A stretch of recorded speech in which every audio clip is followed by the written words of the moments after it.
They tell you to mimic the patterns of successful people. They tell you that in school, and they tell you that in college, and as you work with team management and project management, they tell you to mimic successful patterns. Well, the pattern that I'm going to try to mimic this morning is that of our Lord Jesus, and he spoke to people in parables. All right. So I'm going to open with a story.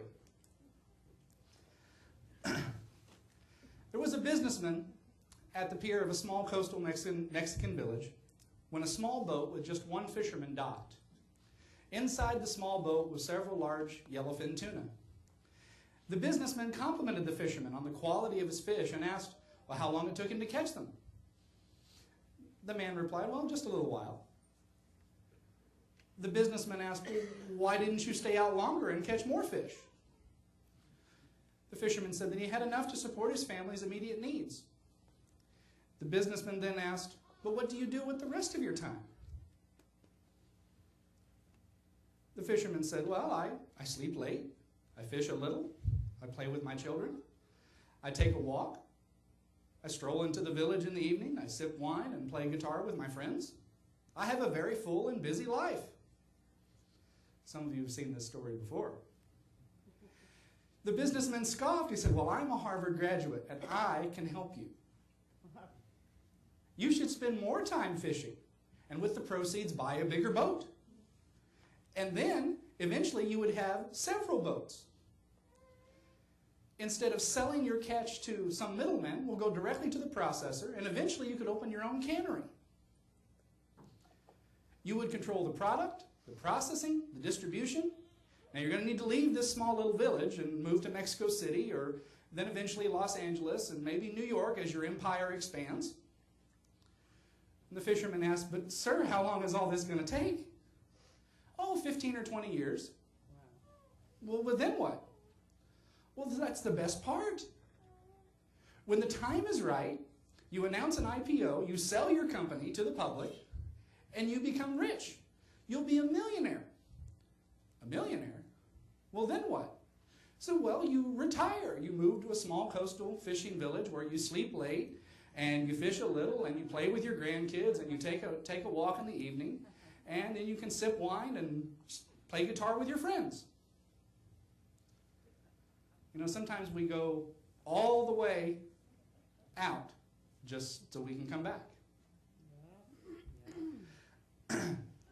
We have a world on our hands that is always pursuing very aggressively this one way of gaining success, and we have this term where we try to add value.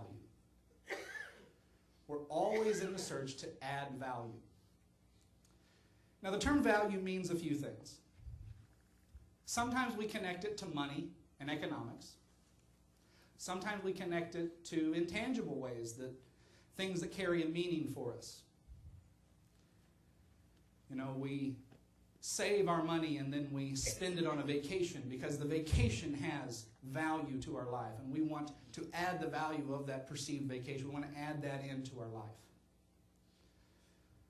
We do that with all kinds of dreams: buying a car, buying a house, getting married, children, etc. Always seeking to add to what we have in one way or another, in one aspect or another. Now, adding value as a term began as a business and economic metric, and it began as this way of defining what happens when you take a raw material and you add some value to it, you throw some labor at it, and you get a product that you can sell. Now, any one of us we can go buy flour at the grocery store, we can buy some sugar, and we can work in our kitchen, and we can make donuts, but sometimes, it's just easier to go to Donut Bank. They've added value to those things, and we just say, well, I'll just spend my money there. So we add value to things, we add value into our life. We also use this term to talk about extras. Extras that are included at no extra charge for services that we buy. We do this with things like service plans. We do this with warranties. We do this with the extra little nice touches that we become to expect from certain services that we buy? Who's ever had your car serviced and was very pleased to find out that those technicians had put white pieces of paper on the floorboard of your car so that as they climb in and out of your vehicle, they didn't get the floorboard all muddy? And how much that's become just a normal way of doing business. Somebody did that first, and everybody else said, I don't want to be the one shop that's not doing that. That's just the way you got to do it. And so we have this ever-increasing ramp up and ramp up and ramp up of adding value, adding services, adding things where what was acceptable before, somehow that bar gets raised. And as a culture, we have this trend of expecting value and feeding it simultaneously in a never-ending spiral.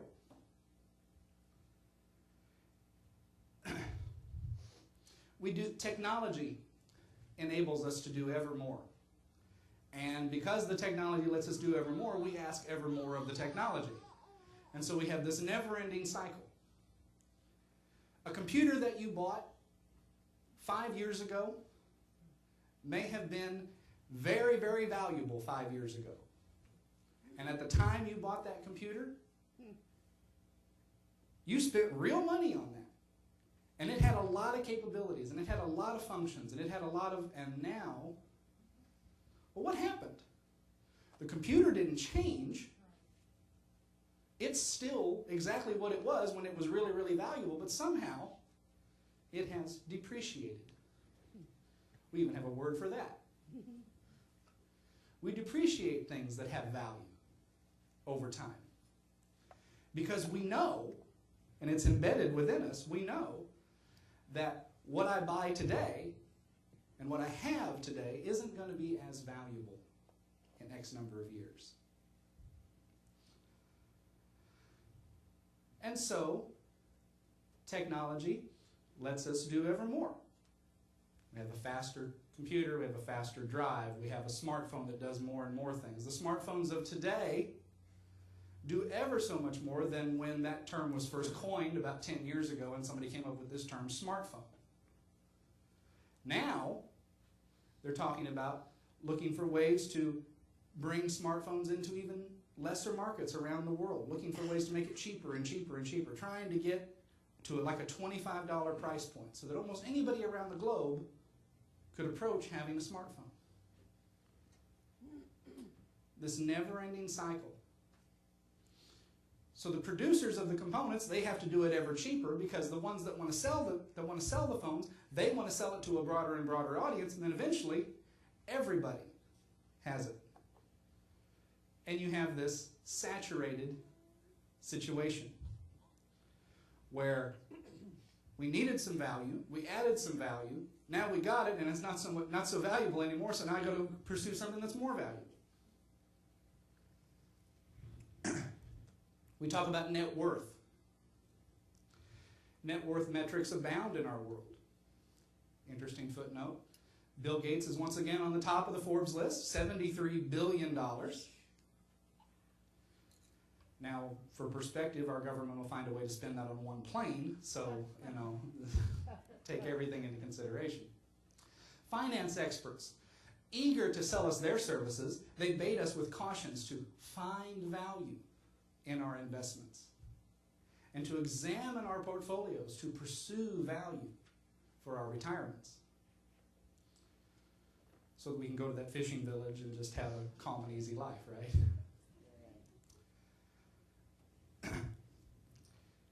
Think about your automobile. Think about the options on your automobile.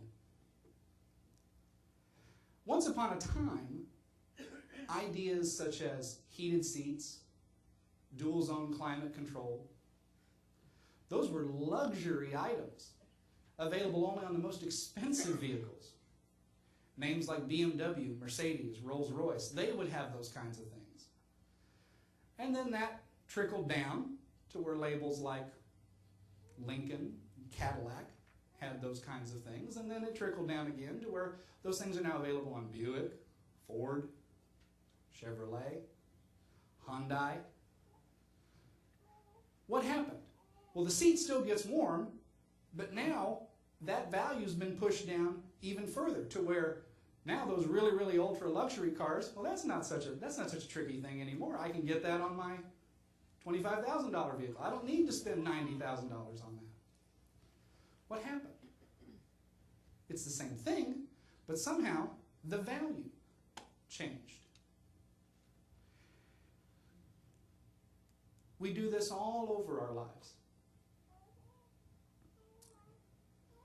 But as is true in most things, it's not always the danger that's so clearly defined that traps us. The Bible speaks about pursuing materialistic things and how dangerous that is and how we cannot serve two masters. We cannot serve money and also God. It talks very clearly about that.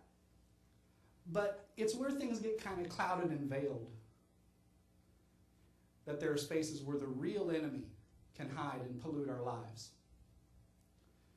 We pursue value not only in stuff, but also in people. In recent years, the term has found its way into the measurement and assessment of people and their employment. And by nature has become a defining metric for how people are measured against other people. This person adds value to the organization. This person doesn't add so much value. And we use that term in business. We actually speak about it that way and speak about people that way. And how unfortunate that is. It may be common for many of you or for somebody that you know to, at their job, engage in some kind of a goal-setting process at the beginning of their year. And then as you get to the end of the year, you have this assessment of those goals. And did you meet those goals or did you not meet those goals? Some systems even give these ratings. You are a 1, you are a 2, you are a 5, she's a 4, you're a 3. And we want the bigger number. We always want the bigger number. We want to be the valuable person. I don't want to be just the standard. I don't want to be in the middle. I want to be the valuable one. And we pursue that. Our organizations push us to pursue that. You know, they measure teachers as well in some states. Thinking about how they added value to the students that they had. And did they add a year's worth of value throughout the school year? And we come up with a way to measure that and metric that and compare that. Well, the thing with all of these devices for measuring money, things, performance, contributions of people, these are remarkably human designs and human devices. And just as we are ever pursuing ways to add value into our lives, into our products, into our services, into our relationships, there's another word that we also never ever reach. And that word is enough. Humans never get to enough. We prove it all the time. We prove it as we ever look not at what we have, but what we're going to get. From within my own company, there was a telling story of this that sparked in my head several years ago. One of our factories had installed a piece of equipment. It was a brand new piece of technology. And it was going to change the face of how we produce some of our product. It took a while to get the equipment up and running. It was a lot of testing. It was a lot of engineering work. It was months and months and months of blood, sweat, tears, etc. And they finally got that piece of equipment up to where it was producing reliably, at good quality, 1 million units a day. Now, 1 million units sounds like a big number. And I will never forget the email that came from the CEO. And it said, "Congratulations on reaching 1 million. Now, on to 1.5 million."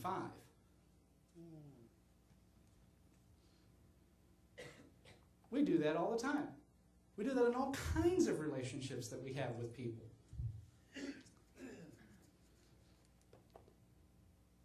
So we never get to enough. And we know that within our own relationships. We know that within our lives.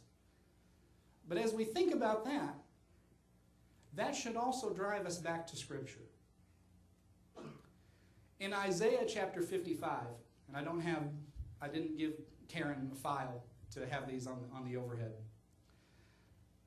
But in Isaiah chapter 55, verses 8 through 9, it says, and this is from the Message translation. All of mine today are come from the Message translation. I don't think the way that you think. The way that you work isn't the way that I work. For as the sky soars high above the earth, so the way that I work surpasses the way that you work. God speaks very clearly to his human creation. I don't do things the way you do them.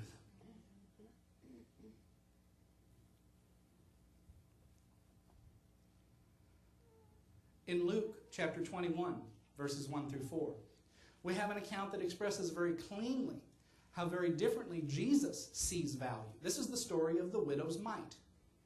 Some of you know it by that name. Just then he looked up and saw the rich people dropping offerings in the collection plate. Then he saw a poor widow put in 2 pennies, and he said, "The plain truth is that this widow has given by far the largest offering today. All these others gave offerings that they'll never miss. She gave extravagantly what she couldn't afford." In the eyes of Jesus, 2 pennies was more than great wealth.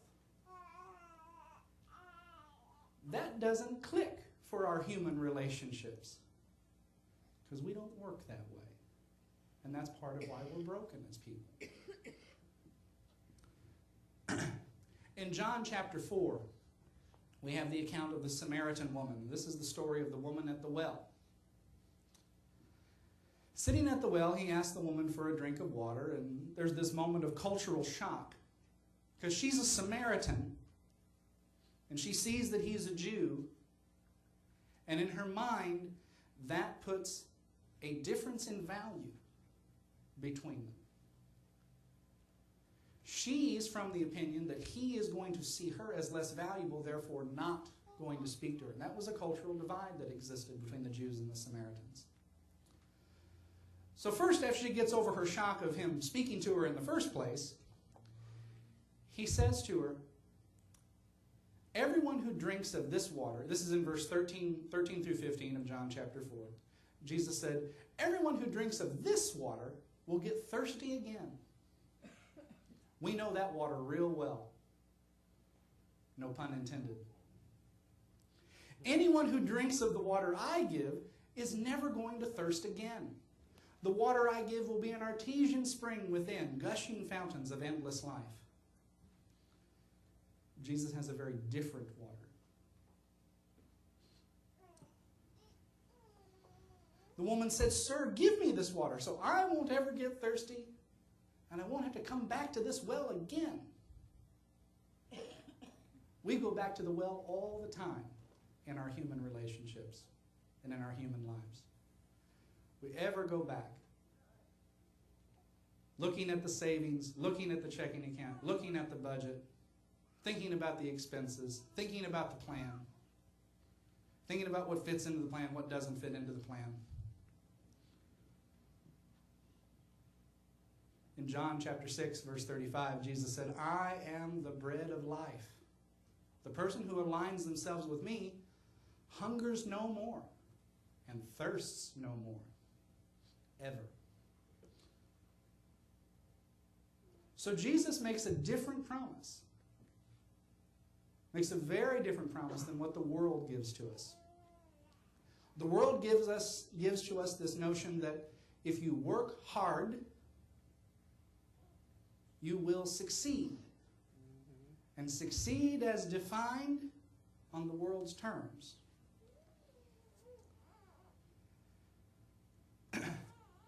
Jesus says, I'm the bread.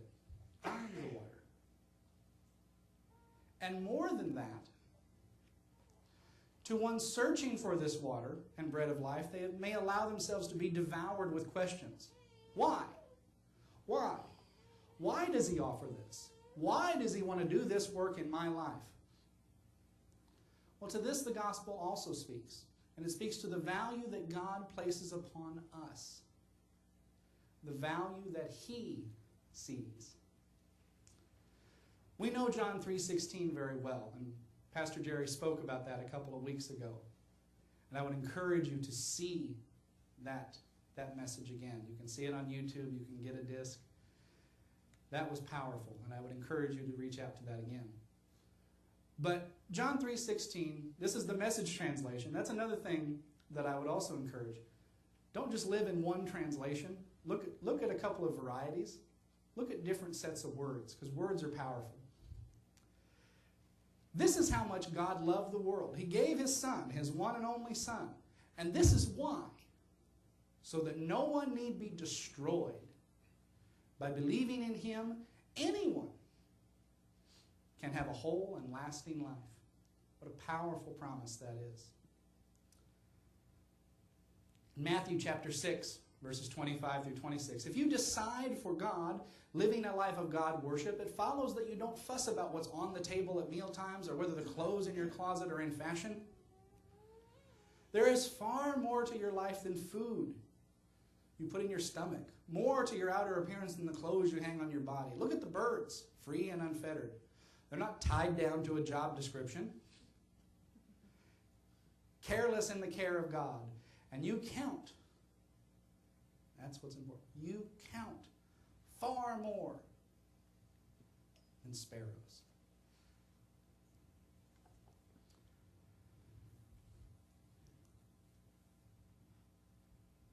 As we look throughout our world trying to find value for our lives, value for our families, value for ourselves,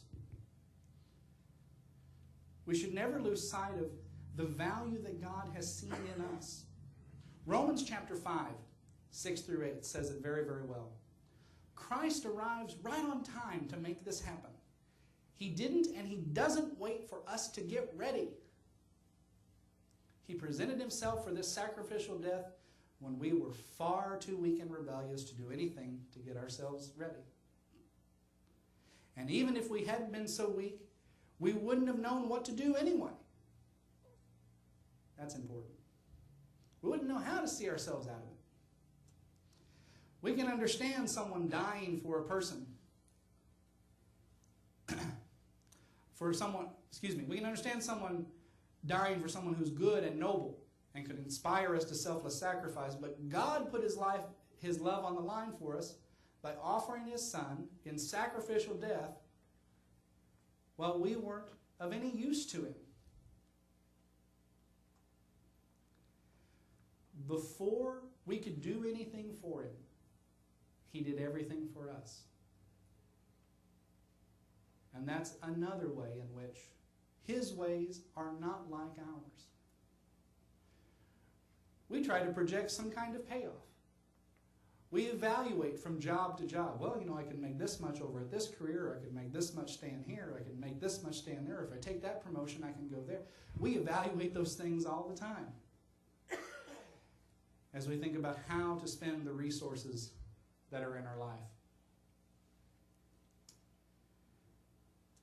But value has unquestionably been added into your life.